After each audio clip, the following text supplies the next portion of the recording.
कर्तव्य बजावत असलेल्या वकिलावर पोलीस कर्मचाऱ्यानं केलेल्या कथित मारहाणीचा गंभीर प्रकार समोर आलाय. ॲडव्होकेट तुषार दोंदे हे आज सकाळी सिव्हिल हॉस्पिटल नाशिक येथे त्यांच्या सहकारी श्रीकांत नावंदर यांच्या कामगाराच्या आत्महत्येप्रकरणी MLC रिपोर्ट आणि पंचनाम्याची माहिती घेण्यासाठी गेले होते.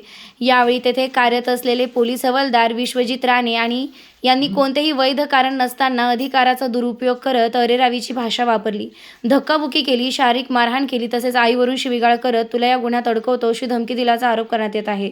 कर्तव्य बजावत असलेल्या वकिलावर अशा प्रकारे दबाव किंवा धमकी देणं हे केवळ गंभीरच नाही तर कायद्याच्या मूलभूत तत्वांच्या विरोधात असल्याचं वकील बांधवांचं म्हणणं आहे. या घटनेमुळे संपूर्ण वकील समुदायात तीव्र संताप व्यक्त केला जातोय. या प्रकरणी संबंधित पोलीस कर्मचाऱ्याविरोधात कायदेशीर आणि प्रशासकीय कारवाई करण्यासाठी आज दुपारी सिव्हिल हॉस्पिटल आणि संबंधित पोलीस ठाण्यात वकील बांधव एकत्र येऊन तक्रार दाखल करणार आहेत. ही लढाई एका व्यक्तीपुरती मर्यादित नसून वकिलांच्या सन्मान, सुरक्षितता आणि व्यावसायिक अधिकारांसाठी असल्याचं नाशिक वकील युवा वकील बांधवांनी स्पष्ट केलं आहे.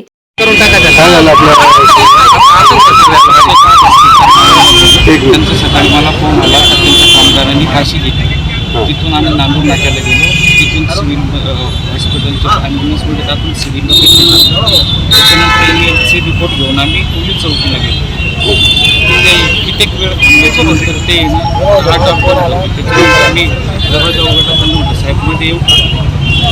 तुम्ही कोण? म्हटलं मी वकील आहे आणि MLC रिपोर्टसाठी घेऊन आलेले पंचनाम्यासाठी तुम्हाला मदत करतो, तर बाहेर थांबून म्हटलं साहेब माझी शारीरिक करू नका. म्हटलं रिस्पेक्ट नाही करू. काय तुमचं कोर्ट नाही म्हणे, कोर्टात जाऊन तिकडे